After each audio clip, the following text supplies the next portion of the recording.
നമസ്കാരം.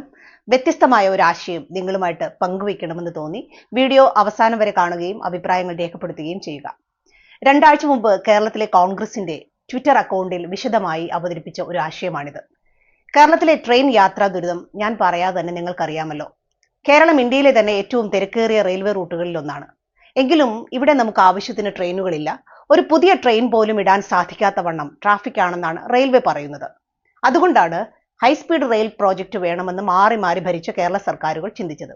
പക്ഷേ ലക്ഷം കോടി കടമെടുത്ത് നിർമ്മിക്കാൻ ഉദ്ദേശിക്കുന്ന ഹൈസ്പീഡ് റെയിൽ ഇല്ലാതെ വെറും 150 കോടി രൂപയ്ക്ക് ഈ പ്രശ്നം പരിഹരിക്കാൻ പറ്റിയാലോ? അതാണ് ഈ ആശയത്തിന്റെ പ്രാധാന്യം. അതിനു മുമ്പ് ഹൈസ്പീഡ് റെയിലിന്റെ ചരിത്രം അറിയണം. 2012 ഉമ്മൻചാണ്ടി സർക്കാരാണ് ആദ്യം ഈ ആശയം മുന്നോട്ട് വയ്ക്കുന്നത്. അന്ന് മംഗലാപുരം തിരുവനന്തപുരം ഹൈസ്പീഡ് റെയിൽവേക്ക് എസ്റ്റിമേറ്റ് ചെയ്തത് 1,20,000 കോടി രൂപയാണ്. ഈ ചെലവിൽ നടപ്പിലാക്കിയാൽ അതൊരിക്കലും ലാഭകരമാവില്ല എന്ന് മനസ്സിലാക്കി ഈ പദ്ധതി ഉപേക്ഷിച്ചു. പിന്നീടാണ് പിണറായി സർക്കാർ 64,000 കോടിക്ക് ഇതേ പദ്ധതി നടപ്പിലാക്കാമെന്ന ഒരു കള്ളക്കണക്കും കൊണ്ടുവന്നത്. ഈ ശ്രീധരനും 86,000 കോടിക്ക് തിരുവനന്തപുരം കണ്ണൂർ പാത ഉണ്ടാക്കി തരാമെന്ന് പറഞ്ഞു. വേണ്ടത്ര പഠനം നടത്താതെ തയ്യാറാക്കിയ ഈ പദ്ധതിയുടെ തട്ടിക്കൂട്ട് എസ്റ്റിമേറ്റും DPRും പിന്നീട് വലിയ വിവാദമായിരുന്നു. സത്യത്തിൽ ഈ പ്രശ്നം പരിഹരിക്കാൻ ഇത്രയും പണം ചിലവാക്കേണ്ട കാര്യമില്ല. നിങ്ങൾ ഈ ചാർട്ട് ഒന്ന് ശ്രദ്ധിച്ചു നോക്കൂ. ഇതൊരു ദിവസത്തെ കണ്ണൂർ നിന്നും ഷൊർണൂരിലേക്കുള്ള ട്രെയിൻ ഷെഡ്യൂളാണ്. ഈ ഷെഡ്യൂളിൽ ചുവപ്പ് കളർ ട്രെയിനുകൾ ഔട്ട് സ്റ്റേഷൻ ട്രെയിനുകളാണ്. മറ്റു സംസ്ഥാനങ്ങളിൽ നിന്നും കേരളത്തിലേക്ക് വരുന്നതോ കേരളം വഴി കടന്നു പോകുന്നതോ ആയവ. പച്ച നിറത്തിലുള്ളത് കേരളത്തിലൂടെ മാത്രം പോകുന്ന ട്രെയിനുകൾ. ഇതിൽ മംഗലാപുരം മുതൽ തിരുവനന്തപുരം വരെ എല്ലാ ദിവസവും ഓടുന്ന വെറും 6 ട്രെയിനുകളെ ഉള്ളൂവെന്ന് സൂക്ഷിച്ചു നോക്കിയാൽ മനസ്സിലാകും. വന്ദേ ഭാരത് എല്ലാ ദിവസവും ഓടുന്നില്ല. സ്ഥിരം യാത്ര ചെയ്യുന്നവർക്ക് അതിലെ ടിക്കറ്റ് നിരക്ക് താങ്ങാനും പറ്റില്ല. അങ്ങനെ നോക്കുമ്പോൾ രാവിലെ 3 ട്രെയിനും വൈകിട്ട് 3 ട്രെയിനും മാത്രമേ ഉള്ളൂ. രാവിലെ 9:30ക്കുള്ള ഏറനാട് എക്സ്പ്രസ് കഴിഞ്ഞാൽ പിന്നെ വൈകിട്ട് 5 മണി വരെ തിരുവനന്തപുരത്തേക്ക് എല്ലാ ദിവസവും ഓടുന്ന ട്രെയിനുകൾ ഒന്നും തന്നെയില്ല. ഏകദേശം 10 മണിക്കൂർ ഈ ട്രാക്കിലൂടെ എക്സ്പ്രസ് ട്രെയിനുകൾ ഒന്നും തന്നെയില്ല. അത് ഏറ്റവും ആവശ്യമുള്ള പകൽ സമയത്ത് പോലും. ഇതാണ് ഇന്നത്തെ സ്ഥിതി. ഈ കാലിയായ സമയത്ത് 1-2 ട്രെയിനുകൾ ഇട്ടൂടെ എന്ന് സ്വാഭാവികമായും നമുക്കൊരു ചോദ്യമുണ്ടാകും.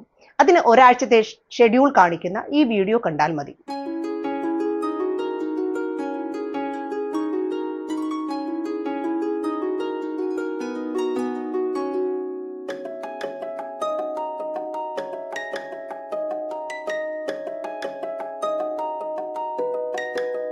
കണ്ണൂർ ഷൊർണൂർ റൂട്ടിൽ ഒരാഴ്ച 51 ട്രെയിനുകളുണ്ട്. ഇതിൽ ആഴ്ചയിൽ ഒരു ദിവസം ഓടുന്ന 23 ട്രെയിനുകളുണ്ട്. ആഴ്ചയിൽ ഒരു ദിവസം ഓടുന്ന ജാംനഗർ തിരുനെൽവേലി, ഋഷികേശ് എറണാകുളം, അമൃത്സർ തിരുവനന്തപുരം, മംഗലാപുരം കൽക്കട്ട പോലെയുള്ള ട്രെയിനുകളും ഉണ്ട്. ഒപ്പം ആഴ്ചയിൽ 2 ദിവസം ഓടുന്ന 9 ട്രെയിനുകളുണ്ട്. രാജധാനി എക്സ്പ്രസ് ആഴ്ചയിൽ 3 ദിവസമാണ് സർവീസ് നടത്തുന്നത്. ഈ ട്രെയിനുകളൊന്നും പിടിച്ചിടാൻ പറ്റില്ല. കാരണം അത് കേരളത്തിലെത്തുന്ന സമയം തീരുമാനിക്കുന്നത് സതേൺ റെയിൽവേ മാത്രമല്ല. അപ്പോൾ സതേൺ റെയിൽവേക്ക് ആകെ ചെയ്യാൻ പറ്റുന്നത് ഇവയെല്ലാം ഓടിക്കഴിഞ്ഞ് ഗുഡ്സ് ട്രെയിനും പാസഞ്ചർ ട്രെയിനുകളും മറ്റും ഓടിക്കഴിഞ്ഞ് വരുന്ന ഗ്യാപ്പിൽ മാത്രമേ ഒരു പുതിയ ട്രെയിൻ ഇടുക എന്നത് മാത്രമാണ്. അതുകൊണ്ടാണ് വന്ദേ ഭാരത് വന്നപ്പോൾ ബാക്കി പല ട്രെയിനുകളും വൈകി ഓടാൻ തുടങ്ങിയത്. നമ്മുടെ യഥാർത്ഥ പ്രശ്നം പുറത്തു നിന്നും വരുന്ന ട്രെയിനുകളും കേരളത്തിലൂടെ മാത്രം ഓടുന്ന ട്രെയിനുകളും മിക്സ് ചെയ്ത് ഓടുക എന്നതാണ്. അത് ഒഴിവാക്കിയാൽ നമുക്ക് എല്ലാ 10 മിനിറ്റ് കൂടുമ്പോഴും മംഗലാപുരം തിരുവനന്തപുരം ട്രെയിൻ ഓടിക്കാൻ സാധിക്കും. നമുക്ക് പക്ഷെ അത്രയൊന്നും ആവശ്യമില്ല. അതിനാദ്യം വേണ്ടത് കേരളത്തിന് പുറത്തു നിന്നും വരുന്ന ട്രെയിനുകൾ മംഗലാപുരം ഷൊർണൂർ അല്ലെങ്കിൽ തിരുവനന്തപുരത്ത് വെച്ച് ടെർമിനേറ്റ് ചെയ്യുക എന്നതാണ്. മംഗലാപുരത്ത് നിന്നും തിരുവനന്തപുരത്തേക്ക് എല്ലാ 1 മണിക്കൂർ കൂടുമ്പോഴും ഒരു എക്സ്പ്രസ് ട്രെയിനുകൾ ഇടുക. അതിന് വന്ദേ ഭാരത് പോലെ 11-12 സ്റ്റോപ്പുകൾ മാത്രമേ അനുവദിക്കാൻ പാടുള്ളൂ. ആ ട്രെയിൻ 8:30-9 മണിക്കൂർ കൊണ്ട് തിരുവനന്തപുരത്ത് എത്തും. ഉദാഹരണത്തിന് 12 മണിക്ക് ഒരു എക്സ്പ്രസ് ട്രെയിൻ പുറപ്പെട്ടാൽ അടുത്തത് 1 മണിക്ക് പുറപ്പെടും. അങ്ങനെ 24 എക്സ്പ്രസ് ട്രെയിൻ മംഗലാപുരത്തു നിന്നും തിരുവനന്തപുരത്തേക്ക് ഓടിക്കാം. എക്സ്പ്രസ് പോയി വരുന്ന അരമണിക്കൂർ ഗ്യാപ്പിൽ ഒരു ലോക്കൽ ട്രെയിനും ഓടിക്കാം. അതായത് 2 മണിക്ക് ഒരു എക്സ്പ്രസ് ട്രെയിൻ പോയാൽ 2:30ക്ക് അതേ പ്ലാറ്റ്ഫോമിൽ ഒരു ലോക്കൽ ട്രെയിൻ വരും. ഒരു ട്രെയിൻ ഫുള്ളായാൽ അരമണിക്കൂർ അല്ലെങ്കിൽ 1 മണിക്കൂർ വെയിറ്റ് ചെയ്താൽ അടുത്ത ട്രെയിൻ വരും. റിസർവേഷൻ പോലും ആവശ്യമില്ല. ഇത് നമ്മൾ യാത്ര ചെയ്യുന്ന രീതി തന്നെ മാറ്റിമറിക്കും. ഉദാഹരണത്തിന് കണ്ണൂരിൽ നിന്ന് വർക്കലയിലേക്ക് യാത്ര ചെയ്യുന്ന ഒരാളുടെ കാര്യം എടുക്കുക. അയാൾക്ക് യാത്ര മുൻകൂട്ടി പ്ലാൻ ചെയ്യേണ്ടതില്ല. തൽക്കാൽ ടിക്കറ്റ് എടുക്കാൻ മെനക്കെടേണ്ട. ദിവസത്തിലെ ഏത് സമയത്തും കണ്ണൂർ സ്റ്റേഷനിലേക്ക് പോകാം. ഓരോ മണിക്കൂറിലും വരുന്ന എക്സ്പ്രസ് ട്രെയിൻ കയറാം. 6 മണിക്കൂറിൽ അദ്ദേഹം കൊല്ലത്തെത്തും. അവിടെ നിന്നും പരമാവധി 30 മിനിറ്റ് മാത്രം കാത്തിരുന്നാൽ ലോക്കൽ ട്രെയിൻ ലഭിക്കും. അതിൽ കയറി 20 മിനിറ്റിനുള്ളിൽ വർക്കലയിലെത്താം. മൊത്തം യാത്രാ സമയം വെറും 6 മണിക്കൂർ 50 മിനിറ്റ് മാത്രം. എന്നാൽ ഇപ്പോഴത്തെ സ്ഥിതി എന്താണ്? ഇപ്പോൾ ഒരാൾ രാവിലെ കണ്ണൂരിൽ നിന്ന് പരശുറാം എക്സ്പ്രസ് എടുക്കുകയാണെങ്കിൽ യാത്രയ്ക്ക് 10 മണിക്കൂർ 40 മിനിറ്റ് എടുക്കും. രാവിലെ 7:05 പുറപ്പെട്ടാൽ വൈകിട്ട് 5:45 വർക്കലയിലെത്തുക. എന്നാൽ പുതിയ സംവിധാനത്തിൽ ഉച്ചയ്ക്ക് 2 മണിക്ക് തന്നെ എത്താം. രാവിലെ പോയാൽ വേണമെങ്കിൽ രാത്രി തിരിച്ച് കണ്ണൂരിലെത്താം. ഗോവിന്ദ മാഷ് പറഞ്ഞതുപോലെ ഷൊർണൂരിൽ നിന്ന് രാവിലെ അപ്പം കൊണ്ട് എറണാകുളത്ത് പോയി തിരിച്ചു വരാം. ഇത് കേരളത്തിൽ മാത്രം യാത്ര ചെയ്യുന്നവർക്ക് മാത്രമല്ല ഉപകാരമാവുക, കേരളത്തിന് പുറത്ത് യാത്ര ചെയ്യുന്നവർക്കും ഉപകാരമാകും. പ്രത്യക്ഷത്തിൽ നോക്കുമ്പോൾ ഒരു പ്രാവശ്യം മാറി കയറേണ്ടി വരും. അത് ഇന്നത്തെ സംവിധാനത്തിൽ ഭയങ്കര ബുദ്ധിമുട്ടുള്ള കാര്യമാണ്. പക്ഷേ ഈ പുതിയ സംവിധാനത്തിൽ അത് എളുപ്പം ചെയ്യാൻ സാധിക്കും. അതിനാദ്യം നമുക്ക് 3 സ്റ്റേഷനുകൾ, മംഗലാപുരം, ഷൊർണൂർ, തിരുവനന്തപുരം സ്റ്റേഷനുകൾ ട്രാൻസിറ്റ് സ്റ്റേഷനാക്കി മാറ്റണം. പ്രത്യേകിച്ച് വലിയ മാറ്റമൊന്നും വേണ്ട. ഉദാഹരണത്തിന് മംഗലാപുരത്ത് നിന്ന് കേരളത്തിലേക്ക് പോകുന്ന ട്രെയിനുകൾ എപ്പോഴും പ്ലാറ്റ്ഫോം 2-ൽ നിന്ന് സ്റ്റാർട്ട് ചെയ്യുക. പുറമേ നിന്നും വരുന്ന ട്രെയിനുകൾ പ്ലാറ്റ്ഫോം 3-ൽ കൊണ്ടു നിർത്തി ആളെ ഇറക്കി മാറ്റിയിട്ടാൽ എപ്പോഴും കേരളത്തിലേക്കുള്ള ട്രെയിനിൽ ഓവർബ്രിഡ്ജ് കയറാതെ മാറിക്കയറാം. ലഗേജ് എളുപ്പം കൊണ്ടുപോകാൻ എയർപോർട്ടിലെ പോലെ ഒരു ട്രോളി സംവിധാനം ഏർപ്പാടാക്കിയാൽ മാത്രം മതി. ട്രോളി ട്രാക്കിൽ വീഴാതിരിക്കാൻ മെട്രോ സ്റ്റേഷൻ പോലെ പ്ലാറ്റ്ഫോം ഗ്ലാസ് ബാരിക്കേഡ് ചെയ്താൽ മാത്രം മതി. ഓരോ സ്റ്റേഷനിലും ഈ ബാരിക്കേഡ് ഉണ്ടാക്കാൻ ഒരു 50 കോടിയിൽ കൂടുതലാകുമോ? ഇനി കാശ് കൂടിയിട്ട് എന്താ ചെയ്യേണ്ടത് എന്നറിയില്ലെങ്കിൽ ഈ 3 സ്റ്റേഷനിലും ഒരു 500 കോടി മുടക്കി ലഗേജ് ട്രാൻസ്ഫർ ചെയ്യാൻ വേണ്ടി എയർപോർട്ടിലെ പോലെ കൺവെയർ ബെൽറ്റ് സംവിധാനം ഏർപ്പെടുത്താം. ലിഫ്റ്റും എക്സലേറ്ററും എല്ലാ കമ്പാർട്ട്മെന്റിന്റെ മുന്നിലും സ്ഥാപിച്ചാൽ പോലും 500 കോടിയിൽ താഴെ ആവൂ. എല്ലാം കൂടെ ഒരു 1500 കോടി. ഇനി നമുക്ക് 2 ഉദാഹരണം നോക്കാം. മുംബൈയിൽ നിന്നും അങ്കമാലിക്ക് വരുന്ന ഒരു പ്രവാസിക്ക് ഇന്ന് മംഗള എക്സ്പ്രസിൽ ഒരിക്കലും അങ്കമാലിയിൽ ഇറങ്ങാൻ പറ്റില്ല. ഒന്നുകിൽ തൃശ്ശൂർ അല്ലെങ്കിൽ ആലുവയിൽ ഇറങ്ങി ടാക്സിയോ ബസ്സോ പിടിച്ചു പോകണം. ഈ പുതിയ സിസ്റ്റം വന്നാൽ അദ്ദേഹത്തിന് കേരളത്തിലെ ഏത് ചെറിയ സ്റ്റേഷനിലും ട്രെയിനിൽ തന്നെ എത്താം. മുംബൈയിൽ നിന്നും മംഗള രാവിലെ കയറിയാൽ രാത്രി 10:35 ആകുമ്പോൾ മംഗലാപുരത്തെത്തും. അവിടുന്ന് 11 മണിക്കുള്ള എക്സ്പ്രസ് ട്രെയിനിൽ കയറി തൃശ്ശൂരിൽ 3 മണിയാകുമ്പോൾ ഇറങ്ങി അടുത്ത ലോക്കൽ ട്രെയിൻ കയറി 4 മണിയാകുമ്പോൾ അങ്കമാലി എത്താം. ഇന്ന് മംഗള എക്സ്പ്രസ് ആലുവയിൽ എത്തുന്ന സമയം 6 മണിയാണ്. 2 മണിക്കൂർ സമയം ലാഭം. മറ്റൊരു ഉദാഹരണം, ഇന്ന് ബാംഗ്ലൂരിൽ നിന്ന് കേരളത്തിലേക്ക് എല്ലാ ദിവസവും 4 ട്രെയിനാണുള്ളത്. കണ്ണൂരേക്ക് ഒരെണ്ണം എറണാകുളത്തേക്ക്, 2 തിരുവനന്തപുരത്തേക്കും. കൊയിലാണ്ടിയിൽ പോകേണ്ട ആൾക്ക് ബാക്കി 3 ട്രെയിനിലും കയറിയിട്ട് കാര്യമില്ല. കരുനാഗപ്പള്ളിക്കാരന് ആകെ 2 ട്രെയിൻ മാത്രമേ ഉള്ളൂ. പുതിയ സിസ്റ്റം വരികയാണെങ്കിൽ കരുനാഗപ്പള്ളിക്കാരനും കൊയിലാണ്ടിക്കാരനും ചാലക്കുടിക്കാരനും ഫലത്തിൽ ബാംഗ്ലൂരിൽ നിന്നും 4 ട്രെയിനായി.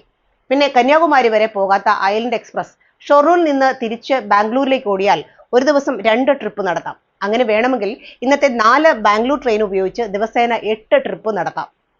ഇത് വലിയ റോക്കറ്റ് സയൻസ് ഒന്നുമല്ല. ഇത് വിമാന കമ്പനികൾ ഓൾറെഡി ചെയ്യുന്ന കാര്യമാണ്. ഹബ് ആൻഡ് സ്പോക്ക് മോഡൽ എന്ന് പറയും. ലോകത്തിന്റെ പല ഭാഗത്തേക്കും ഒരു ലോങ് ഡിസ്റ്റൻസ് ഫ്ലൈറ്റ് എല്ലാ സ്ഥലത്തു നിന്നും ഇടുന്നതിന് പകരം എല്ലാ സ്ഥലത്തു നിന്നും ഓരോ വിമാന കമ്പനിയുടെ ഹബിലേക്ക് ഡിമാൻഡ് അനുസരിച്ച് എല്ലാ ദിവസവും ഒന്നോ അതിലധികമോ ഫ്ലൈറ്റ് ഇടുന്നു എന്നേ ഉള്ളൂ. അത് ശരിക്കും മനസ്സിലാകണമെങ്കിൽ ഒരു ഉദാഹരണം പറയാം. കൊച്ചിയിൽ നിന്നും സ്വിറ്റ്സർലൻഡിലേക്ക് ഒരു ഡയറക്റ്റ് ഫ്ലൈറ്റ് ഉണ്ടെന്ന് വെക്കുക. എല്ലാ ദിവസവും ഇവിടെ ആളുകൾ സ്വിറ്റ്സർലൻഡിൽ പോകുന്നില്ല. അതുകൊണ്ട് അവർ അത് എല്ലാ ബുധനാഴ്ചയുമാണ് ഓപ്പറേറ്റ് ചെയ്യുന്നതെന്ന് വിചാരിക്കുക. എങ്കിൽ ആ ഫ്ലൈറ്റ് എത്ര നാൾ ഓടും? നിങ്ങൾക്ക് സ്വിറ്റ്സർലൻഡിൽ വ്യാഴാഴ്ച എത്തണം. പക്ഷേ അതിന് അടുത്ത ബുധനാഴ്ച വരെ നിങ്ങൾ കാത്തിരിക്കുമോ? ഇല്ല.